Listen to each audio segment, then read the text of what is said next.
बिस्मिल्लाहिर्रहमानिर्रहीम अस्सलाम वालेकुम। आज हम स्टार्ट करेंगे ग्रेड 9 मैथमेटिक्स यूनिट नंबर 1 जो कि हमारे पास है मैट्रिसेस एंड डिटर्मिनेंट्स यानी कालिब और कालिब का मक्ता और इसकी एक्सरसाइज है 1.2। प्रीवियस लेक्चर के अंदर हमने एक्सरसाइज 1.2 की क्वेश्चन नंबर 1 और क्वेश्चन नंबर 2 को डिस्कस किया था। आज हम क्वेश्चन नंबर 3, 4, 5 एंड 6 को डिस्कस करेंगे।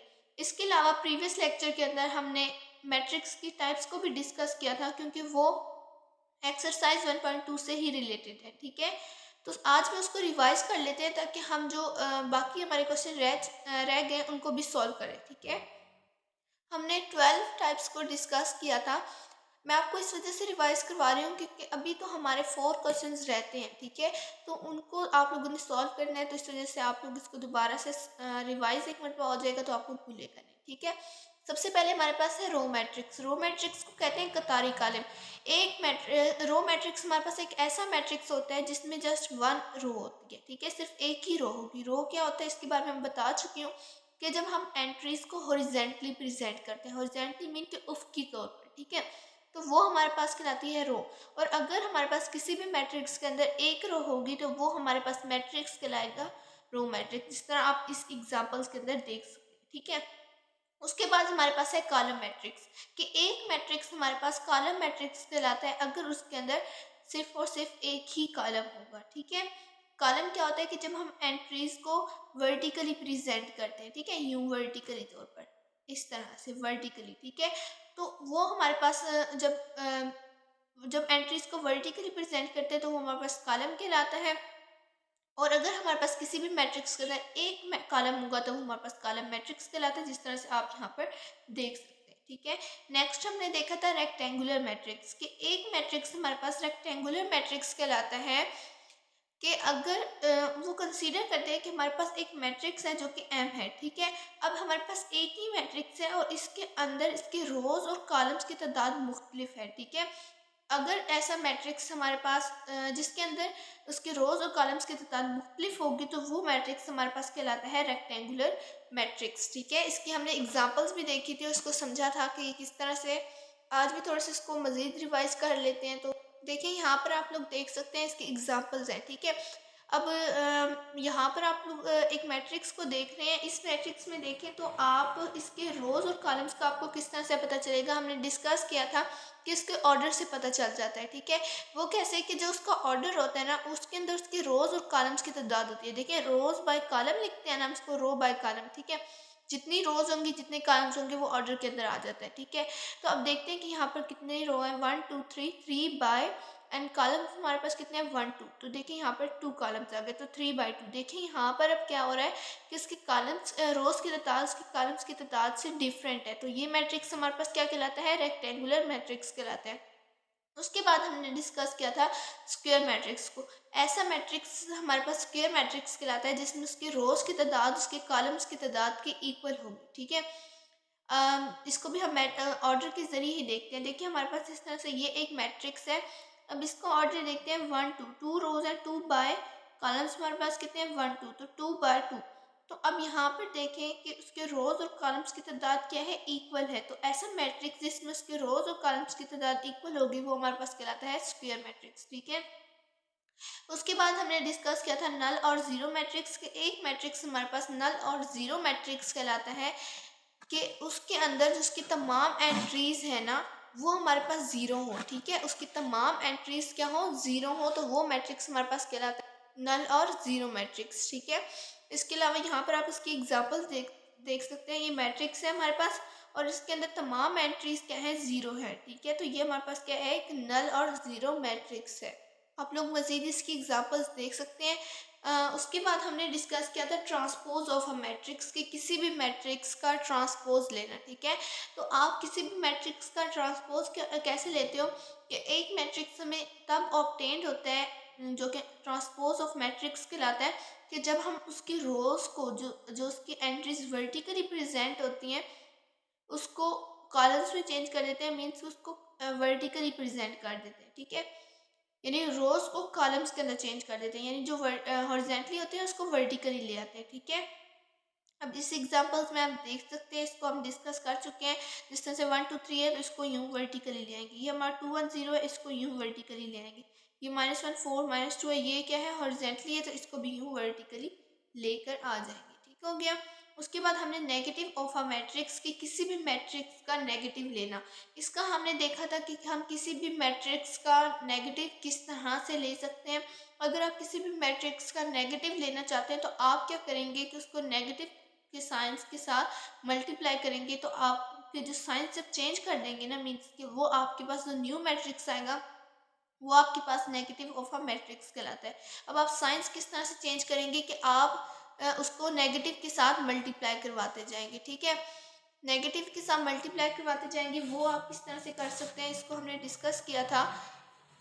देखें आप ये वाला, अगर आप लोगों ने 8th क्लास में किसी क्लास में पढ़ा हो इस चीज़ को कि नेगेटिव नेगेटिव प्लस होता है, plus plus plus plus negative negative and negative plus negative. Basically हमारा जो क्वेश्चन में ज़्यादातर ये वाला रूल जो है वो अप्लाई हो रहा है। ठीक है, तो आप लोगों ने इसको याद करना है। अभी क्वेश्चन भी इसको सॉल्व करेंगे।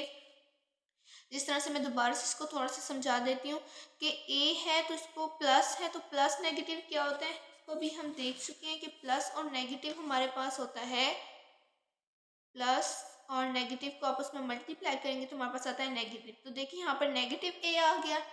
ठीक है, यहाँ पर प्लस जो हमारे पास +1 है, तो जब इसको नेगेटिव के साथ मल्टीप्लाई करें तो प्लस नेगेटिव क्या होता है, नेगेटिव होता है। ठीक है, उसके बाद हमने नेगेटिव को नेगेटिव के साथ मल्टीप्लाई किया तो हमारे पास प्लस आ गया। देखिए यहाँ पर हमने +2 लिखे। उसके बाद प्लस को जब हम नेगेटिव के साथ मल्टीप्लाई करेंगे, या नेगेटिव पहले है तो प्लस के साथ मल्टीप्लाई करेंगे तो हमारे पास नेगेटिव आंसर आएगा, तो यहाँ पर -3 लिख दिया।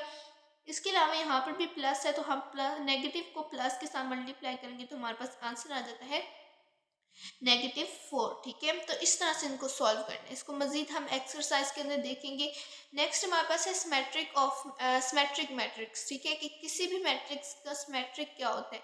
देखिए अगर आपके पास आप चाहते हैं कि किसी भी मैट्रिक्स का सिमेट्रिक लेंगे, तो वो किस तरह से आप लेंगे कि अगर आप उस मैट्रिक्स का ट्रांसपोज भी ले लेते हैं तो आपके पास जो आंसर आएगा ना, वो उसी जो हम आपके पास पहले से मैट्रिक्स मौजूद था वही आंसर ही वही मैट्रिक्स आपके पास दोबारा आ जाता है। ठीक है, तो ऐसा मैट्रिक्स के जिसका ट्रांसपोज लेने से फिर भी वही जो आपके पास मैट्रिक्स वापस आ जाए, तो वो मैट्रिक्स आपके पास कहलाता है सिमेट्रिक मैट्रिक्स। ठीक है, इसके अलावा हमने इसकी एग्जांपल्स देखी थी।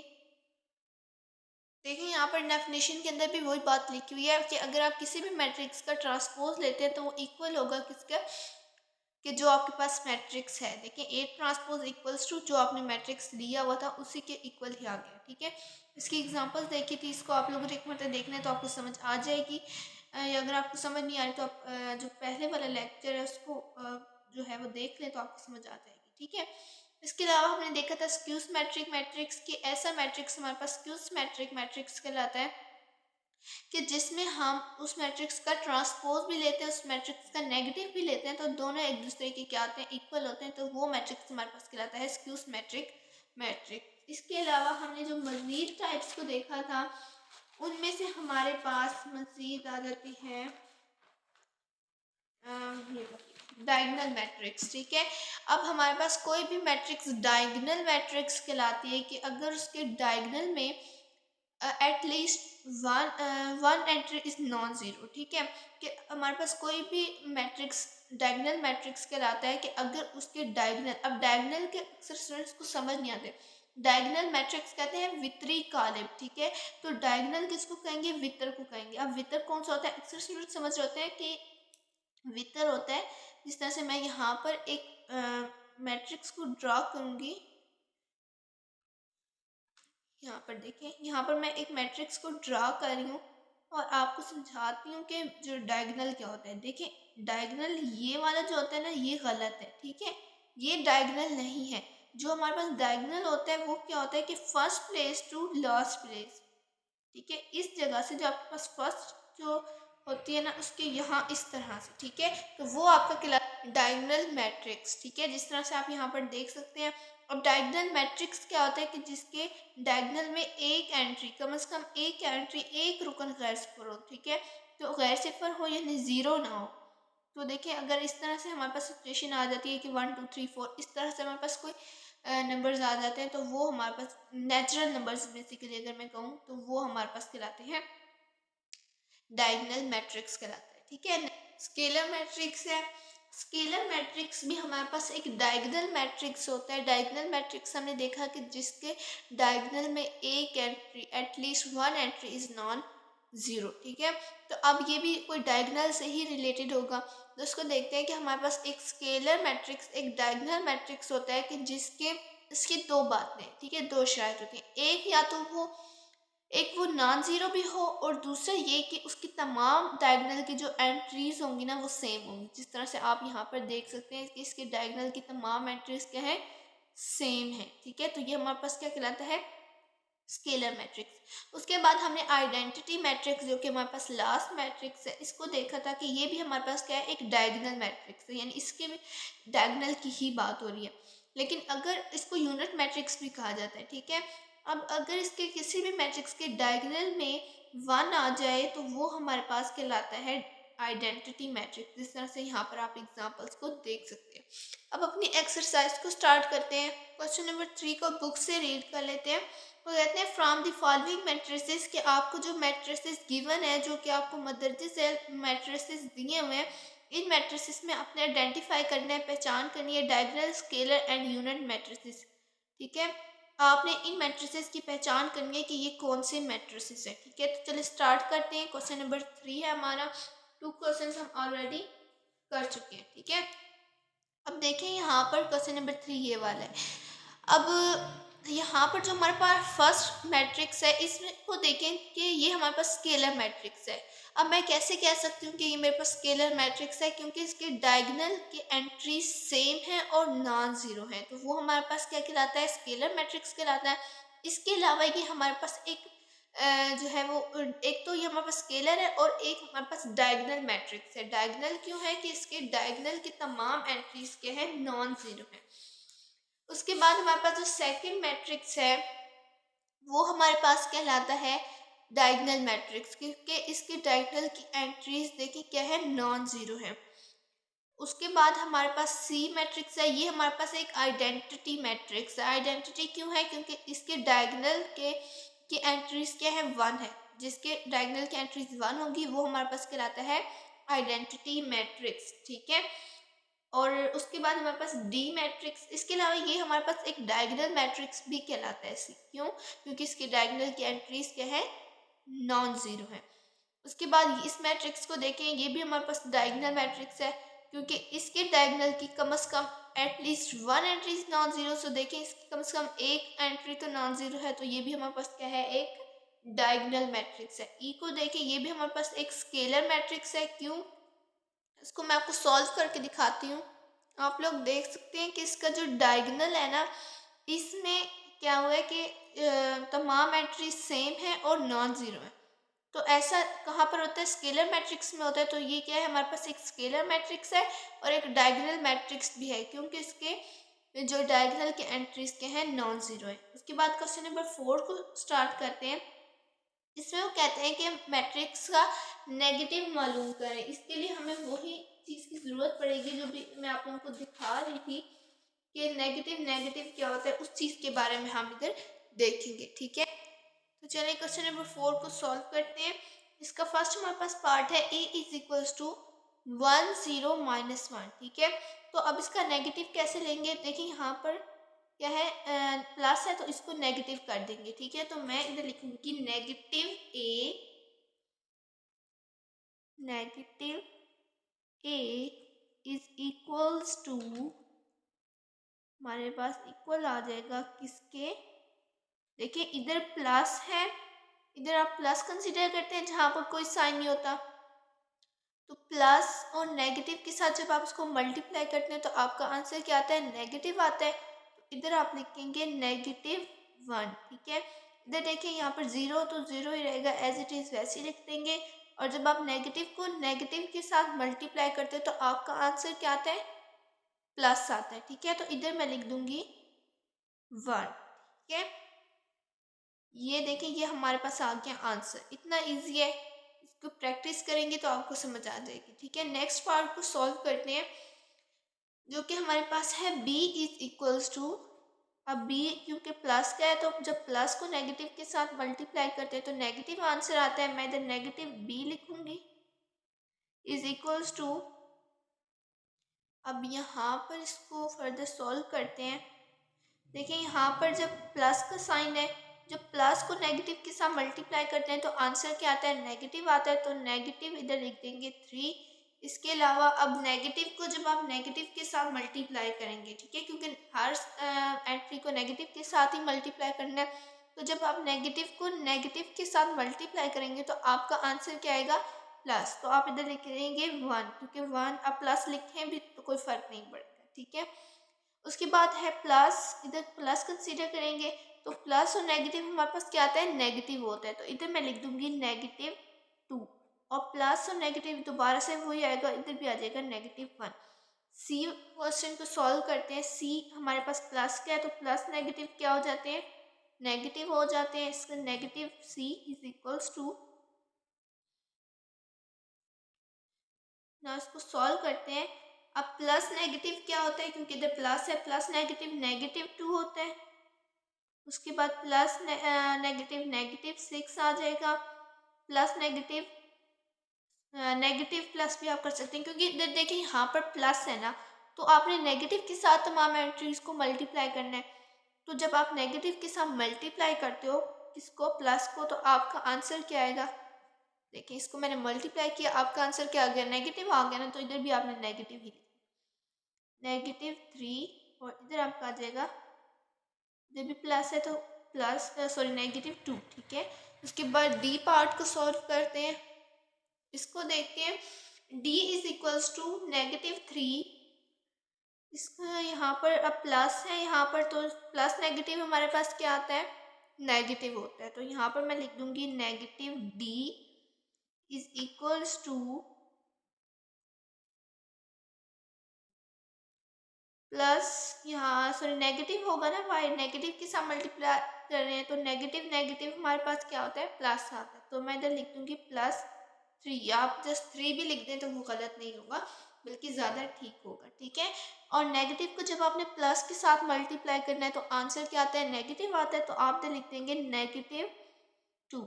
नेगेटिव को नेगेटिव के साथ मल्टीप्लाई किया तो आपका आंसर आ जाएगा +4 लिख दें।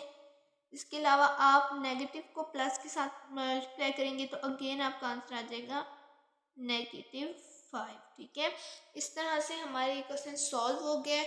नेक्स्ट को देखते हैं, इस मैट्रिक्स को देखें।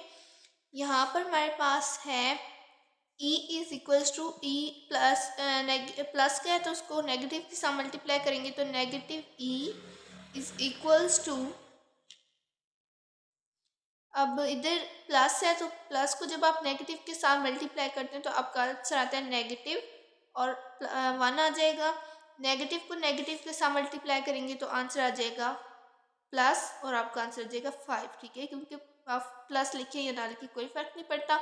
नेगेटिव को प्लस के साथ किया तो -2 और नेगेटिव को प्लस के साथ किया अगेन -3। ठीक है, इस तरह से हमारा ये क्वेश्चन भी हो गया सॉल्व। इजी है, आपको दोबारा से एक इसको याद करने की ट्रिक बताती हूँ। देखिए नेगेटिव प्लस प्लस प्लस होता है, ठीक है, जो एक जैसी होंगी ना वो वही आ जाएंगी, जो डिफरेंट डिफरेंट होंगी वहाँ पर नेगेटिव।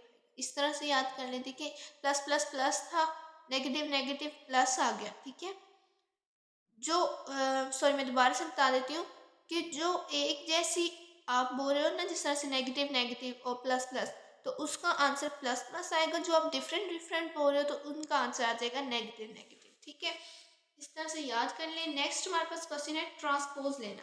हमने सीखा था कि हम किसी भी मैट्रिक्स का ट्रांसपोज किस तरह से ले सकते हैं। हम उस मैट्रिक्स का ट्रांसपोज इस तरह से लेते हैं कि उस मैट्रिक्स के कॉलम्स को और रोज को कॉलम्स के अंदर चेंज कर देते हैं या फिर कॉलम्स को रोज के अंदर। जिस तरह से मैं यहाँ पर करूँगी, ए है तो ए इज इक्वल्स टू, अब देखें ये इस तरह से कॉलम्स के अंदर था तो कॉलम्स को किसके अंदर चेंज कर देना है, रो के अंदर। तो मैं इसको रो के अंदर ले आऊँगी 0 1 -2। ठीक है, ये हमारा क्वेश्चन हो गया सॉल्व। ठीक है, नेक्स्ट क्वेश्चन को सॉल्व करते हैं। बी इज इक्वल्स टू, इसका हमने लेना है ट्रांसपोज। तो वो कैसे लेंगे कि ये इस तरह से हॉरिजेंटली था तो इसको यूँ वर्टिकली ले आना है, ठीक है, इस तरह से कॉलम्स में 5 1 -6, ठीक है, ये भी हमारा सॉल्व हो गया। नेक्स्ट हमारे पास है सी का। अब ये देखें ये किस तरह से आप इसको ले आएंगे, हमारे पास वर्टिकली है, इसको हॉरिजेंटली ले आएंगे, ठीक है। सी इज इक्वल्स टू, देखिए 1 2 यूँ है, इसको आप यूँ लिख सकते हैं 1 2 एंड 2 1 माइनस, सॉरी इसको यूँ नहीं लिखना है ना, इसको बल्कि आपने इस तरह से लिखना है, इसको यूँ सॉल्व करना है, ठीक है। ये देखिए 1 2 है तो इसको आपने क्या करना है, ये इस तरह हॉरिजेंटली था, इसको यूँ वर्टिकली ले आना है, ठीक है। ये इस तरह से हॉरिजेंटली था, इसको यूँ वर्टिकली ले आना है। 3 0 इस तरह से हॉरिजेंटली था, इसको भी वर्टिकली लेकर ले आना है, ठीक है। उसके बाद डी है, इसको सॉल्व करते हैं। ये कैसे सॉल्व होगा, D is equals to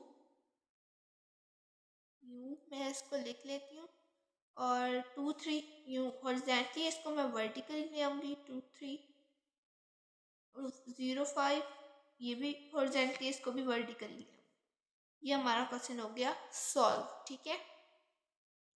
next question को सॉल्व करते हैं। E is equals to 3 -4 and then 5। ये मैंने यहाँ पर क्या किया है, देखिए ये हॉरिजेंटली थी तो मैं इसको यूँ वर्टिकली ले आई, ये भी हॉरिजेंटली थी, इसको भी यूँ वर्टिकली ले आई, ठीक है। ये प्रोसेस किया मैंने। नेक्स्ट हमारे पास लास्ट है क्वेश्चन नंबर 5 का, जो पार्ट नंबर भी आई थिंक हमारे पास 6 है, ठीक है। एफ इज इक्वल्स टू, इसका क्या करेंगे हम लोग, ये इस तरह से हॉरिजेंटली है, इसको मैं यूँ वर्टिकली ले आऊँगी, ये भी हॉरिजेंटली है, इसको भी यूँ वर्टिकली ले आऊँगी 3 4, ठीक है। ये क्वेश्चन हमारे हो गए सॉल्व। अब नेक्स्ट क्वेश्चन को सॉल्व करते हैं, जो कि हमारे पास है क्वेश्चन नंबर 6। इस क्वेश्चन में हमसे कहते हैं कि verify that if A is equals to 1 2 0 1 and B is equals to 1 1 2 0। अब हमने यहाँ पर क्या करना है कि हमने ए की वैल्यू इधर पुट कर देनी है, ठीक है। अब वो किस तरह से करना है मैं आपको पहला पार्ट करके दिखाती हूँ। ये हमारे पास 2 पार्ट्स हैं इस क्वेश्चन में, ठीक है।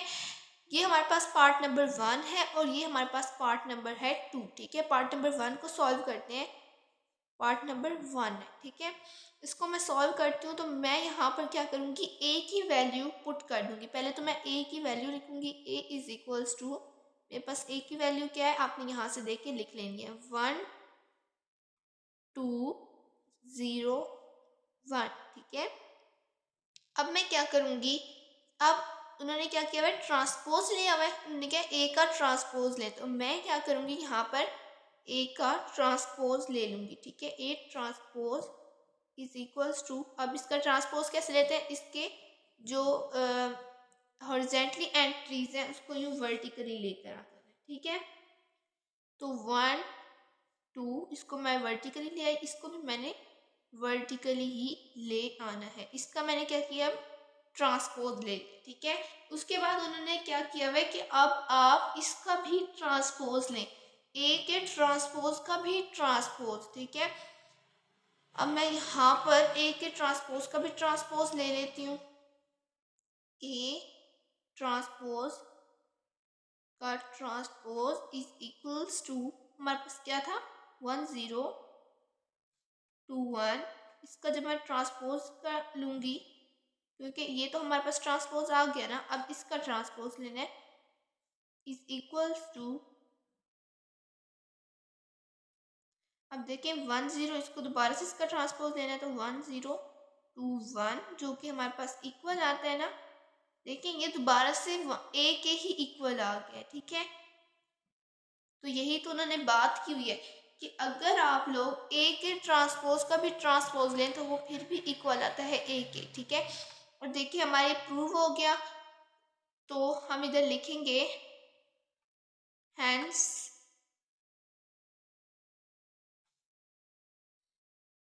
ए ट्रांसपोज का ट्रांसपोज इक्वल है ए के, ठीक है।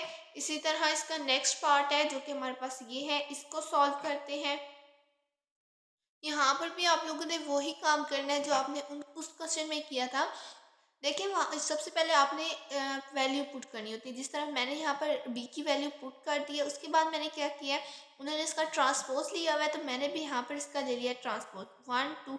इस तरह से वर्टिकली था, मैं इसको हॉरिजॉन्टली ले आई, और ये इस तरह से हॉरिजॉन्टली था, इसको भी मैं यूँ वर्टिकली ले आई। उसके बाद अब इसका भी ट्रांसपोज लेना है, ठीक है। अब इसके ट्रांसपोज का भी ट्रांसपोज लेना है, तो 1 2 इस तरह हॉरिजॉन्टली था, मैं इसको यूँ वर्टिकली ले आई, ये भी हॉरिजॉन्टली था, इसको भी मैं वर्टिकली ले आई। तो देखें कि ये और ये आंसर सेम है ना, तो वो यही तो कह रहे हैं, तो ये किसके इक्वल है, बी के। तो यही कह रहे हैं ना कि बी का ट्रांसपोज लेंगे तो वो इक्वल होगा बी के, ठीक है जी। तो स्टूडेंट्स ये था हमारा आज का लेक्चर। आई होप आपको वीडियो पसंद आई होगी। अगर आपको वीडियो पसंद आई है तो वीडियो को लाइक कर दीजिएगा। अगर फर्स्ट टाइम आए हैं तो चैनल को सब्सक्राइब करना मत भूलिएगा, क्योंकि इससे आपका नुकसान नहीं जाता है, इससे मोटिवेशन मुझे मिल जाती है, मैं आपको मज़ीद जो है वीडियो प्रोवाइड कर सकूँगी। इसके अलावा अगर आपको कोई भी वीडियो चाहिए स्टडी के हवाले से, तो आप हमसे कमेंट में पूछ सकते हैं या कह सकते हैं, हम इंशाल्लाह से उसके पर भी वीडियो बनाएंगे। इसके अलावा मुझे अपनी दुआ में याद रखिएगा। अपना ख्याल रखिए। अल्लाह।